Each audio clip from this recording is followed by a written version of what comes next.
我哋覺得好崇拜高 IQ，佢好 talented，我哋要發掘孩子由5個月到5歲，到15歲，我都要發掘孩子嘅天賦。佢就係正話俾你聽 ，forget about that，你唔需要講天賦，我只需要講努力，同埋好重要就係熱情。做父母最難唔係要付出幾多，而係唔好俾焦慮帶住走。呢度係 Rachel 苗美斯陪你輕鬆做父母，我哋一齊睇通盲點，重拾教養嘅力量。佢輸，佢打比賽佢輸咗，大家通常會講咩啊？輸咗唔緊要啦，下次努力啲咯，係嘛？或者比賽呢樣嘢唔係贏就輸噶啦，從來贏都係得一個嘅啫，甚至乎更加多嘅就係家長做咗教練，跟住就真係同，佢輸咗啦，你真係同個小朋友分析啦，睇下對手係點點點啊，你係點點點啊，嗱你下次咧隻手咧就唔知點點點啦咁之類，呢啲全部都係好大嘅陷阱，其實都係心急。家長好心急，好多心魔，我哋好想快啲 rescue 佢 from 呢一個咁 hard feelings 啊！佢輸咗好沮喪啊！佢冇乜意志啊！佢覺得冇乜希望啊！我要俾多啲希望俾佢，下次得噶啦，帶佢食個雪糕冇事噶啦，開心下啦！我今晚阿仔你中意食乜嘢？Show me your love 飯啊！我整粟米油粒飯俾你啦咁。即係我哋做好多呢啲嘢咧，嘗試去將佢受苦，我哋唔忍心，係嘛？輸咗我好想鼓勵佢啊！我以為我哋做緊鼓勵佢，其實我哋係連佢面對輸個空間同埋時間個機會，我哋剝奪咗。輸咗係好正常，我哋只係需要同佢一齊 sit through 呢一個好沮喪，覺得好唔忿氣，可能甚至乎妒忌攞咗冠軍嘅人，覺得自己好唔抵，等等等等，又或者覺得好氣餒，點解自己咁唔爭氣，係嘛？等等好多呢啲咁嘅感受，我哋全部 cut short 啦，唔係算啦，唔緊要，我哋下次再嚟過。最緊要有下次，下次勤力啲就得㗎啦。你睇人哋對手，你以為你6點起身好巴閉啊？人哋5點起身啊，就係呢一種比較，會令到一個人放棄。有冇聽何詩蓓點樣面對領導話佢？領導話佢遺憾啊嘛，係咪？老人太真遺憾啊！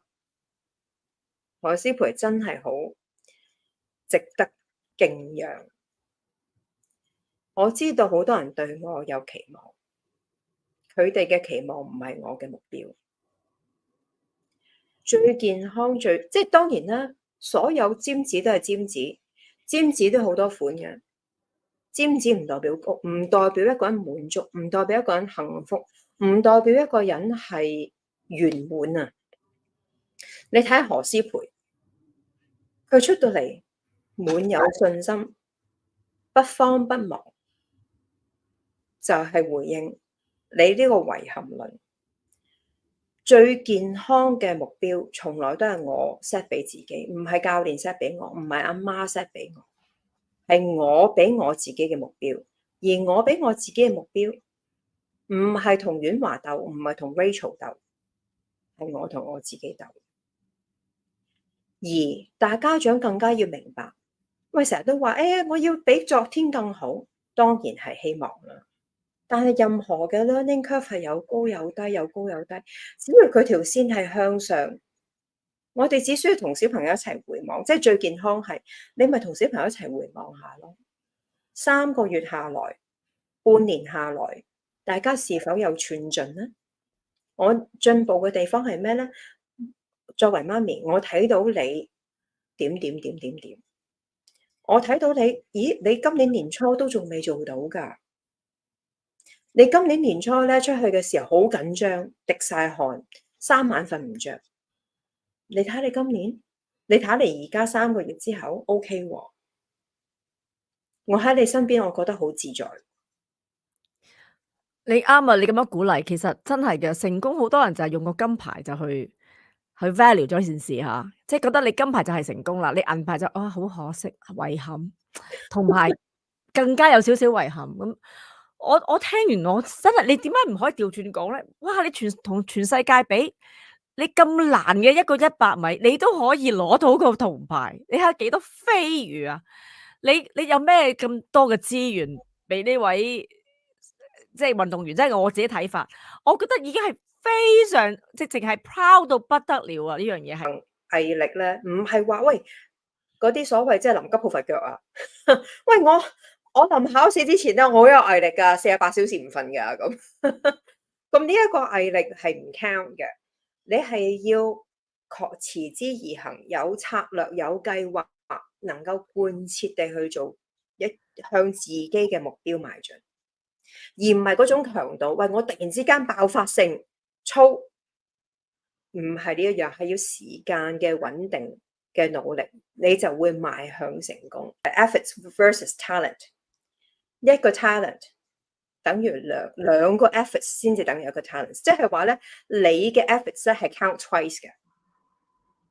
你可能你嘅天賦只及人哋一半，但係只要你嘅努力係多人一倍，你一定會 make it up。That's 佢 come up with 咗一個咁嘅 formula。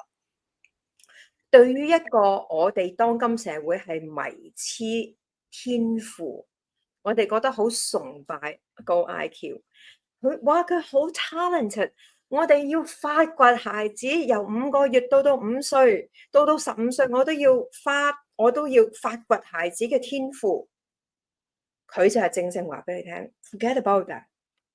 你唔需要講天賦，我只需要講努力，同埋好重要就係熱情。頭先所講嘅所有嘢，你點樣可以持之以恆啊？喂，大佬，我真係覺得好 defeated 嘅喎，我俾人咁樣奚落係嘛？舉例，喂，我一日個頭撞4000次，我真係暈暈地喎，咁樣跳水法係咪？咁我真係我真係要放棄喎。咁你就要講啦，唔係淨係努力，唔係淨係毅力，嗰樣嘢是否你喜愛的，是否你的選擇？你覺得做呢樣嘢為你帶來啲咩目的？你有冇一個使命感？呢兩樣嘢要並存，就能夠預示一個人最尾係唔係可以成功，即係成長嘅心態。Power of yet， 我未得啫，唔係我唔得，我未學到啫。我到而家，我對於人嘅冷言冷語，我好難堪。但係他人 ，maybe I won't care anymore。我可以去面對。我唔需要父母嚟到 rescue 我，跟住就同個教練投訴啊，嗰班人啊咁講我個女啊唔得噶，點成啊咁樣。你唔需要人哋 rescue， 我可以面對。我今日未有呢個技能，但係當我日日喺呢個染缸度一路發展，我會發展呢個技能。而期間呢，好重要，家長要肯定小朋友嘅。呢一樣都係好大嘅陷阱，因為我哋係玩，我哋成長嘅社會係玩找錯處㗎，你明唔明啊？即係尤其是香港嘅教育啦，我係要玩找錯處啊！但係而家個 study 就話俾你聽，喂，你要一個人成功，佢一定要有 consistency， 而佢嘅 consistent efforts 係一定會面對失敗。所以我哋點樣教小朋友面對失敗？我哋個文化如何係接納失敗，係好重要。我點可以逆境中反彈呢？我點樣能夠有咁嘅毅力，可以 suck it up， 捱過我呢個 bottleneck， 捱過我 burnout 嗰啲 period of time 呢？就係嗰件事，其實你是否有真正的熱情？呢份熱情為你帶嚟啲咩目的？讓孩子由細個，佢哋識得有啱嘅選擇，有自主權，俾佢去試，俾佢喺你嘅範圍內睇到佢係點樣做決策，佢係點樣approach 嗰件事，佢有 autonomy，佢感受到父母嘅尊重，感受到父母接納佢。喂，人係會錯㗎，錯係必然㗎。毅力最大嘅敵人就係我哋覺得啲嘢要完美，而香港嘅精英教育主義就係錯就係錯，啱先至係必然嘅。Einstein 名句 ：Anyone who has never made a mistake has never tried anything new， 係嘛？我哋就抱住即係西方社會能夠抱住呢個精神，佢係好能夠 promote groundbreaking 嘅 revolution。喺呢個環境底下咧，我哋係好包容錯㗎，唔緊要。所以咧，點解改寫人類歷史嘅發明係嚟自北美？即係當然我哋韜光啦嚇，其實係嚟自下面美國啦，係就係咁解咧。你諗下 Tesla、Microsoft、Facebook、Meta whatever you call it， 全部iPhone 唔使講添啦嚇，都係嚟自美國。我俾你試啊，有乜所謂啫 ？By all means。如果你都想了解多啲我提供嘅教養訓練，資訊欄同埋留言區會有相關嘅連結。我係 Rachel 苗美詩。如果我嘅分享對你有啲啟發，請讚好或者留言話俾我知啊！